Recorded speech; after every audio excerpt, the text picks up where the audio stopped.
Seigneur, je vous salue dans le précieux nom de notre Seigneur Jésus-Christ. Vous êtes la bienvenue sur cette chaîne, l'unique véritable Dieu, où je partage la parole vivante, la parole efficace, la parole créative, celle qui était depuis le commencement. Je souhaiterais aider chacun de nous à se rapprocher de Dieu afin de développer sa relation d'intimité avec Dieu. Et oui, bien mes frères et sœurs en Christ, lorsque vous connectez la chaîne, édifiez-vous via la parole. La parole sans semence en cœur, qu'elle porte. Oui, bien mes frères et sœurs en Christ, que cette parole touche vos vies, que cette parole touche, transforme vos vies, que cette parole touche, élimine vos cœurs, sauve les vies. Après vous être édifiés, bien mes frères et sœurs, je vous invite à partager. Oui, bien mes frères et sœurs en Christ, Jésus-Christ, quand il était sur terre, partage la parole. Il partait d'un point à l'autre. De nos jours, bien mes frères et sœurs en Christ, via les réseaux sociaux, nous n'avons pas besoin de nous déplacer, mais nous pouvons utiliser ce moyen pour partager la parole, pour toucher plusieurs aux esprits. Bien-aimés frères et sœurs en Christ, via votre canal, en partageant la parole de Dieu, vous allez toucher et transformer les vies. Via votre canal, en partageant la parole de Dieu, vous allez toucher et transformer les vies. Via votre canal, en partageant la parole de Dieu, vous allez toucher, illuminer les cœurs, sauver les vies. Voyez-vous, bien mes frères et sœurs en Christ, de la sorte, il n'y aurait pas seulement plus de joie pour un seul pécheur. Nous allons inonder le ciel de joie et encore de joie. Merci, Seigneur. Bien, Seigneur, passons en prière. Dieu de bonté, Dieu d'amour, Dieu de miséricorde, Alpha, Oméga, je bénis ton nom ce matin, je t'élève de ton nom, je t'élève de ta clame, je célèbre ta grandeur, le Dieu qui dit la chose s'accomplit, il est véritable Dieu, c'est toi. Merci pour ce nouveau matin, pour ce nouveau jour, merci pour la santé divine, la protection divine, la sécurité divine. Quand tu es parmi les vivants ce matin, Père, nous te sommes infiniment reconnaissants. Esprit Saint, viens sanctifier les lieux, dresse autour de moi un mur de feu afin d'éloigner toute influence négative qui pourrait nuire à ma prière, à sécuriser cela. Conduis-la afin qu'elle parvienne agréablement aux oreilles de mon Dieu. Merci, Saint-Esprit. Père, je te dis merci pour ce moment précieux et précieux que tu me donnes de venir honorer à ce rendez-vous, partager ta parole. Qu'elle te change les vies, qu'elle transforme, sauve les vies, illumine les cœurs, tu sais le faire. L'honneur, la gloire et l'adoration te reviennent pour les siècles des siècles, au nom puissant de Jésus-Christ, il est écrit. Ah, bien mes frères et sœurs en Christ, il est écrit dans Hébreux 11, hein. La foi est une ferme assurance des choses qu'on espère, une démonstration de celles qu'on ne voit pas. Romains 10, 17, la foi vient de ce qu'on entend vient de la parole de Dieu, d'où par conséquent, la foi vient de la parole de Dieu. Oui, frères et sœurs en Christ dans le Seigneur, ce matin, nous allons partager notre enseignement intitulé La foi, le point qui captive notre attention ce matin. Quel est le but de la foi? Permettez-moi d'aborder un point très important, celui de mourir en soi et de naître en Christ, via la repentance et la conversion. Nous étions de leur nombre, loin du Père, loin de la source, loin de notre premier amour. Par la grâce de Dieu, nous sommes repentis et convertis. Qu'en est-il, mon prochain? Créature merveilleuse, admirable, unique, mais loin du Père. Il est écrit la parole de Dieu. Dieu a tant aimé le monde qu'il a donné son Fils unique, afin que quiconque croise en lui ne périsse point, mais qu'il ait la vie éternelle. Frères et sœurs en Christ, il est grand temps pour nous de manifester l'amour. Joignez-vous à moi, partageons la parole afin que cette parole les atteigne. Ils reviendront au Père, ils reviendront à la source via votre canal, ils vont se repentir et se convertir. De la sorte, nous allons inonder le ciel de joie et encore de joie. Je consacre la deuxième partie de mon enseignement à cela, où j'apporte plus de détails pour ce qui est de la repentance et la conversion, et je fais suivre la prière. La troisième partie fait suite à la deuxième. Il est question de la nouvelle vie. Les choses anciennes sont passées. Voici toutes choses sont devenues nouvelles. Frères et sœurs en Christ dans le Seigneur. Au commencement était la parole était avec Dieu, la parole était Dieu. Sur ce, revenons à notre enseignement de ce matin, la foi. Le point qui captive notre attention, quel est le but de la foi? Avant de commencer notre enseignement, frères et sœurs en Christ, nous avions abordé précédemment, frères et sœurs en Christ, notre enseignement portait sur une thématique, la méditation. Nous allions chercher le Dieu trois fois saint. Nous allons chercher à le connaître. Nous avions médité sa parole. Nous avions lu sa parole. Nous avons reçu le côté spirituel de la parole de Dieu. Nous connaissons ce Dieu que nous cherchons. Nous le connaissons via la parole. À partir du moment où nous recevons la parole, fiers et sœurs en Christ, il est grand temps pour nous d'acter la foi. Il est grand temps pour nous d'acter la foi. Notre foi doit être ferme et non vacillante. Oui, frères et sœurs en Christ, nous recevons la parole. La parole s'ensémence dans notre cœur. Nous recevons la parole. Une fois qu'elle s'ensémence, n'oublions pas que Dieu regarde. Il faudrait que la parole que nous avons reçue et qui s'est ensémancée en nous soit porteuse. Que cette parole soit porteuse, qu'elle ne soit pas vaine. Et lorsque nous avons la parole qui s'est ensémancée en nous, il est maintenant temps pour nous d'acter. Il est temps pour nous d'acter. Il est temps pour nous, frères et sœurs en Christ, de permettre que cette parole se démontre. Parce que Dieu est sa parole. Dieu étant sa parole, je suis en connexion avec Dieu, j'ai une relation d'intimité avec Dieu, je vais lire la parole de Dieu, je vais manger, boire. Excusez-moi l'expression. Il est grand temps que frères et sœurs en Christ, face à une situation comme à une autre, je cerne la parole qui correspond à la situation et j'acte la foi. On ne médite pas pour rien. Il faudrait que nous sachions mettre en pratique les paroles de Dieu. La recommandation qui est faite, nous la mettons en pratique face aux situations. C'est de ça dont il est question. N'allons pas méditer pour méditer. N'allons pas perdre notre temps. Nous allons rencontrer Dieu. Nous allons connaître Dieu. Dieu qui est sa parole. J'apprends sa parole. Je mange sa parole. Je bois sa parole. Excusez-moi l'expression. Et je vomis sa parole. D'où la foi. Qu'est-ce que la foi? Une ferme assurance. Des choses qu'on espère. J'ai montré la chose. Que la chose qui va du spirituel vers le physique se démontre. J'acte ma foi. Et je vais voir la chose se démontre. Oui, frères et sœurs en Christ, c'est ça la foi. Une ferme assurance. Des choses qu'on espère, une démonstration. De ce qu'on ne voit pas. La démonstration doit se faire. Oui, frères et sœurs en Christ dans le Seigneur, c'est ça la foi. Quand on a compris ce que c'est que la foi, on peut donc maintenant, frères et sœurs en Christ, poursuivre dans notre enseignement de ce matin. Nous pourrons donc maintenant poursuivre, frères et sœurs en Christ, avec notre enseignement de ce matin. Quel est le but de la foi? Oui, frères et sœurs en Christ, je vais l'aborder par quelques points. La liste ne sera pas exhaustive, mais les points que nous serons abordés aujourd'hui nous permettront, frères et sœurs en Christ, de mieux saisir ce qu'il en est du but de la foi. Frères et sœurs en Christ dans le Seigneur, nous avons vu que les hommes et les foi, nous avons vu que les hommes et femmes de l'Ancien Testament furent justes par leur foi. Alors, nous allons maintenant aborder ces points. Comme je l'ai mentionné tout à l'heure, la liste ne sera pas exhaustive. Mais les points que nous avons abordés nous seront très utiles de comprendre ce qu'il en est du but de la foi. Comme premier point, marcher comme Dieu le désire. Dieu désire que nous marchions comme la parole nous le recommande. Si du moment où je médite la parole de Dieu, je vais manger la parole de Dieu, je bois la parole de Dieu, je développe une relation d'intimité avec Dieu, je me dois de respecter la parole que j'ai lue. Les recommandations de cette parole, je dois les mettre en pratique. C'est ça, marcher comme Dieu le désire. Oui, frères et sœurs en Christ, c'est en marchant comme Dieu le désire que notre vie chrétienne prend tout sens. Oui, frères et sœurs en Christ, marcher comme Dieu le désire veut dire s'attendre à Dieu en toutes choses. Oui, frères et sœurs en Christ, et vivre de plus en plus en dépendance de ses provisions. Si je connais la parole, j'ai lu la parole.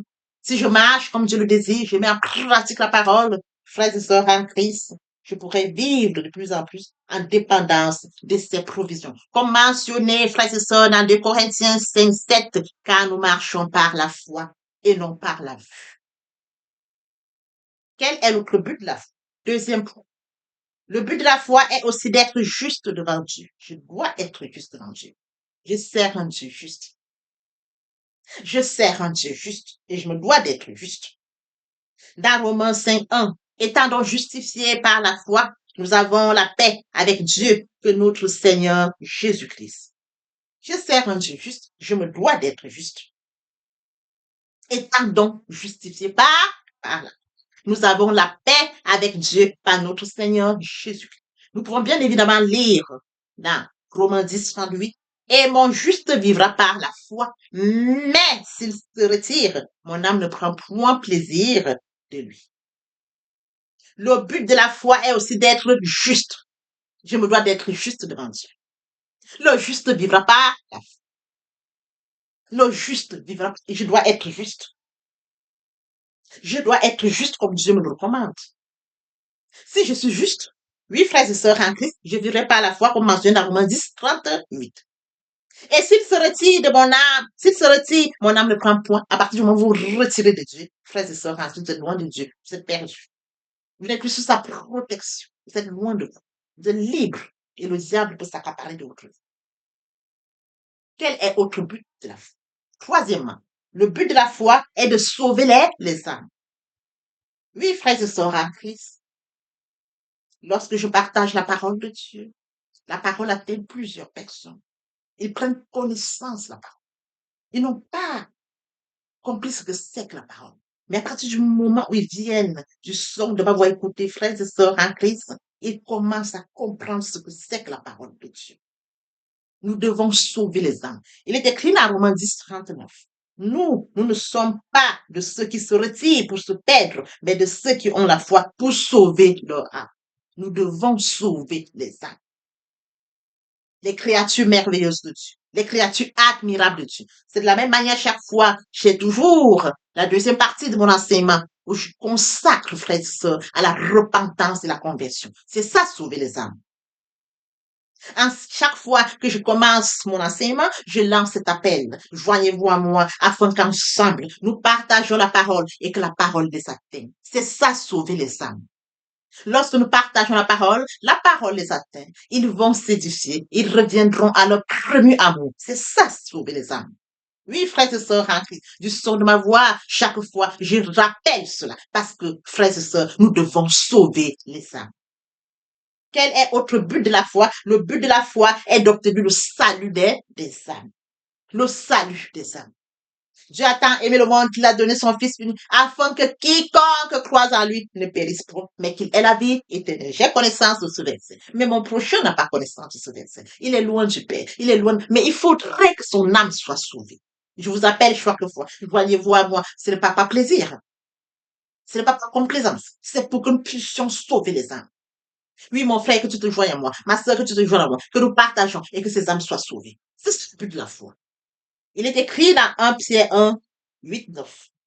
Lui que vous aviez, lui que vous aimez, pardon, sans l'avoir vu, en qui vous croyez sans le voir encore, vous réjouissant d'une joie ineffable et glorieuse, parce que vous obtenez le salut de vos âmes pour le prix de la foi. Nous ne l'avions pas vu. Nous avons entendu parler de lui. Nous avons la foi en lui. Oui, frères et sœurs en Christ, nous avons obtenu le salut de nos âmes. Il faudrait que nous pensions, bien évidemment, à notre prochain. Quel est le but de la foi, frères et sœurs en Christ? Le but de la foi est d'être en Christ afin d'hériter les promesses faites à Abraham. Oui, justement, les promesses ont été faites à Abraham. Ces promesses ne doivent pas être vaines. Elles ne doivent pas être perdues. Nous sommes héritiers. C'est écrit en Christ et co-héritiers. Nous devons, frères et sœurs en Christ, être conscients du fait que, frères et sœurs en Christ, nous sommes héritiers des promesses faites à Abraham. Dans Galates 3, 29. Et si vous êtes en Christ, vous êtes de la postérité d'Abraham, héritiers sont les promesses. Si nous sommes en Christ. Oui, frères et sœurs en Christ, il est grand temps pour que nous puissions rester connectés. Restons connectés à Christ et non aux hommes. Restons connectés à Christ et non aux choses. Restons connectés à Christ et non aux hommes. Restons connectés à Christ et non aux choses du monde. Restons connectés à Christ parce que Christ, frères et sœurs en Christ, nous amènera, comme mentionné dans Galates 3, 29, si vous êtes en Christ, vous êtes dans la postérité d'Abraham, héritiers selon les promesses. Nous sommes héritiers selon les promesses. Sur base de la parole, nous n'avons pas couru derrière le monde. Sur base de la parole, nous sommes déjà héritiers.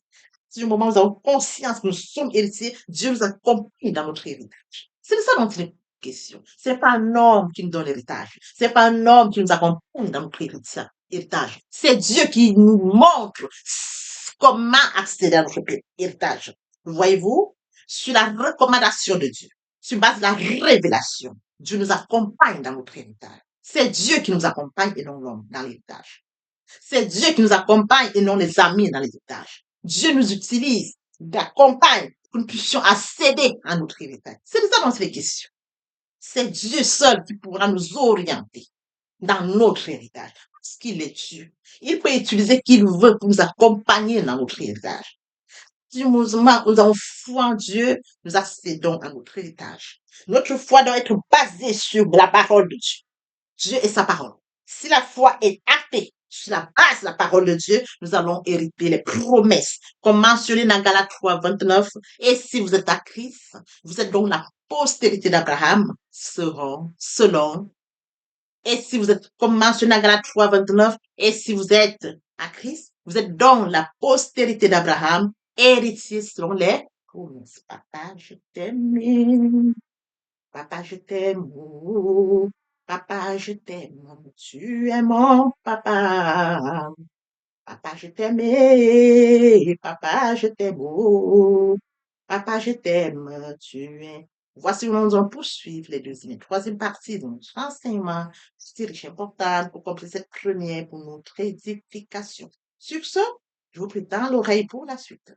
Merci, Seigneur. Oui, bien, mes frères et sœurs en Christ, il passe de l'âme vivante à l'esprit vivifiant. Il est bien évidemment écrit à Jean 3, il est bien évidemment écrit dans Jean 3, 8, le vent souffle où il veut et tu entends le bruit, mais tu ne sais d'où il ne vient, ni où il va. Il en est ainsi de tout homme qui est né de l'esprit. Bien, mes frères et sœurs en Christ, lorsque le vent souffle, nous ne pouvons pas voir où il va précisément, d'où il vient précisément. Nous ressentons, bien mes frères et sœurs en Christ, après lecture de Jean 3, 8, on nous explique brièvement comment, quand nous sommes nés de nouveau, ça se manifeste. C'est une illustration, bien mes frères et sœurs en Christ. Il est bien évidemment écrit le vent souffle où il veut. Et on entend son bruit, mais nul ne sait où il va, d'où il vient. C'est de la même manière pour tout homme qui est né en esprit. Tout homme qui accepte Jésus-Christ comme Seigneur. Tout homme qui vient vers le Seigneur Jésus-Christ dit, je t'accepte comme Seigneur et Sauveur. Il se laisse guider par le Seigneur Jésus-Christ. Lorsque vous l'acceptez, bien mes frères et sœurs en Christ, votre vie n'est plus sous votre contrôle. C'est lui qui vous guide. Vous n'avez plus le contrôle de votre vie. Vous sentez qu'on vous conduit comme le vent qui souffle. C'est écrit le vent souffle où il veut. Tu entends le bruit. Quand le Saint-Esprit est en vous, vous sentez, vous le ressentez que l'Esprit Saint est là. Mais c'est lui qui vous conduit. C'est lui qui vous guide. C'est lui qui vous oriente. Le vent souffle où il veut. Et tu entends le bruit. Mais tu ne sais d'où il vient, d'où il va. Bien, mes frères et sœurs en Christ. Bien, mes frères et sœurs en Christ, après lecture de Jean 3, 8, une illustration nous montre comment quand un homme naît de nouveau, l'homme qui est né de nouveau, se laisse conduire par le Saint-Esprit. C'est l'Esprit Saint qui le conduit. Il ressent la présence du Saint-Esprit. Il sait que le Saint-Esprit est présent en lui. Il n'a plus le contrôle, mais c'est le Saint-Esprit qui le guide.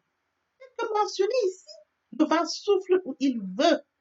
Tu entends le bruit, mais tu ne sais d'où il vient, d'où il va. L'Esprit Saint s'installe. Il prend le contrôle, c'est écrit. Votre corps est le temple du Saint-Esprit. Et oui, bien mes frères et sœurs en Christ, c'est écrit. Votre corps est le temple du Saint-Esprit. L'Esprit Saint habite en vous. Il prend le total contrôle. Il vous guide. Il vous oriente. Il se manifeste en vous. Le Seigneur Jésus-Christ a dit, je ne vous laisserai pas seul. Je vous enverrai le consolateur, l'Esprit Saint. Quand il habite en vous, il a le total contrôle. Il se manifeste. Ce n'est plus vous qui prenez le contrôle, mais c'est le Saint-Esprit qui prend le contrôle. C'est lui qui vous guide. C'est lui qui vous oriente. Oui, bien, mes frères et sœurs, en Christ est assis à la droite du Père. Il intercède en notre faveur. Il ne nous a pas laissés seuls. Le Saint-Esprit qui est en nous prend la suite, prend la relève. Nous comptons les frères et sœurs en Christ, il en est ainsi de tout homme qui est né en esprit. Poursuivons par la lecture de Actes 26, 8. Quoi vous semble-t-il incroyable que Dieu ressuscite les morts? Oui, bien mes frères et sœurs en Christ, Dieu a ressuscité son Fils Jésus-Christ. Il est ressuscité le troisième jour. Oui, bien mes frères et sœurs en Christ, nous sommes dans la gloire de Christ. Nous allons de gloire en gloire. Christ est mort sur le Golgotha et il est passé de la mort à la vie. Ce passage nous en bénéficions. Avec lui, nous sommes assis à la droite du Père. C'est écrit. Bien mes frères et sœurs en Christ, nous devons être conscients que Dieu a tant aimé le monde qu'il a donné son Fils unique, afin que quiconque croit, croit en lui ne périsse point, mais qu'il ait la vie éternelle. Oui, bien mes frères et sœurs, lorsque nous acceptons Jésus comme Seigneur et Sauveur, lorsque nous passons par la repentance et la conversion, nous passons à notre vie. Nous changeons le centre de gravité de notre vie. Nous tournons vers notre vie, vers le Seigneur Jésus-Christ. Nous laissons le contrôle de notre vie entre les mains du Seigneur Jésus-Christ. L'Esprit Saint prend le contrôle et se manifeste, tel que mentionné dans Jean 3:8. Le vent souffle où il veut, et tu entends le bruit, mais tu ne sais d'où il vient, ni d'où il va. Il en est ainsi de tout homme qui est né de l'Esprit. Ainsi de tout homme qui est né de l'Esprit. L'herbe sèche, la fleur tombe, mais la parole de Dieu demeure éternelle. Papa, je t'aime. Papa, je t'aime. Oh. Papa, je t'aime. Tu es mon papa. Papa, je t'aime. Papa, je t'aime. Oh. Papa, je t'aime. Tu es mon bien-aimé et mon Dieu. Et mon Dieu. Et mon Dieu. Oui, bien mes frères et sœurs en Christ, le moment est venu pour nous de poursuivre avec les deuxième et troisième parties de notre enseignement. Partie qui vient de compléter cette première pour notre édification. Se repentir, c'est regretter, c'est sans vouloir, c'est pleurer. La repentance est un changement d'attitude, se détourner de son mal pour se tourner vers Dieu. Venez, plaidons, dit le Seigneur, si vos péchés sont comme le cramoisi, ils deviendront blancs comme la neige. S'ils sont comme la poupe, ils deviendront comme la laine. Se convertir, c'est le fait de déplacer le centre de gravité de ma vie ancienne vers mon Dieu. Se convertir, c'est de croire en Jésus-Christ. En un mot, nous pouvons dire que la conversion accompagne la repentance. Lorsque les cœurs se convertissent, le voile est ôté. Or, le Seigneur, c'est l'Esprit. Là où est l'Esprit du Seigneur, là est la liberté. Pour toutes les personnes qui ne se sont pas encore engagées à suivre le Seigneur, pour ceux qui se sont engagés et qui auraient, pour ceux qui se sont engagés et qui auraient abandonné quelque raison que ce soit, le moment est venu pour nous, bien mes frères et sœurs en Christ, de passer en prière via cette chanson. Miséricorde insondable, Dieu peut-il tout pardonner?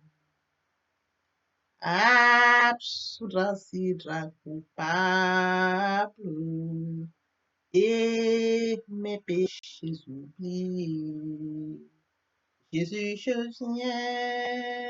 je viens à toi, tel que je suis, je viens à toi. Jésus, je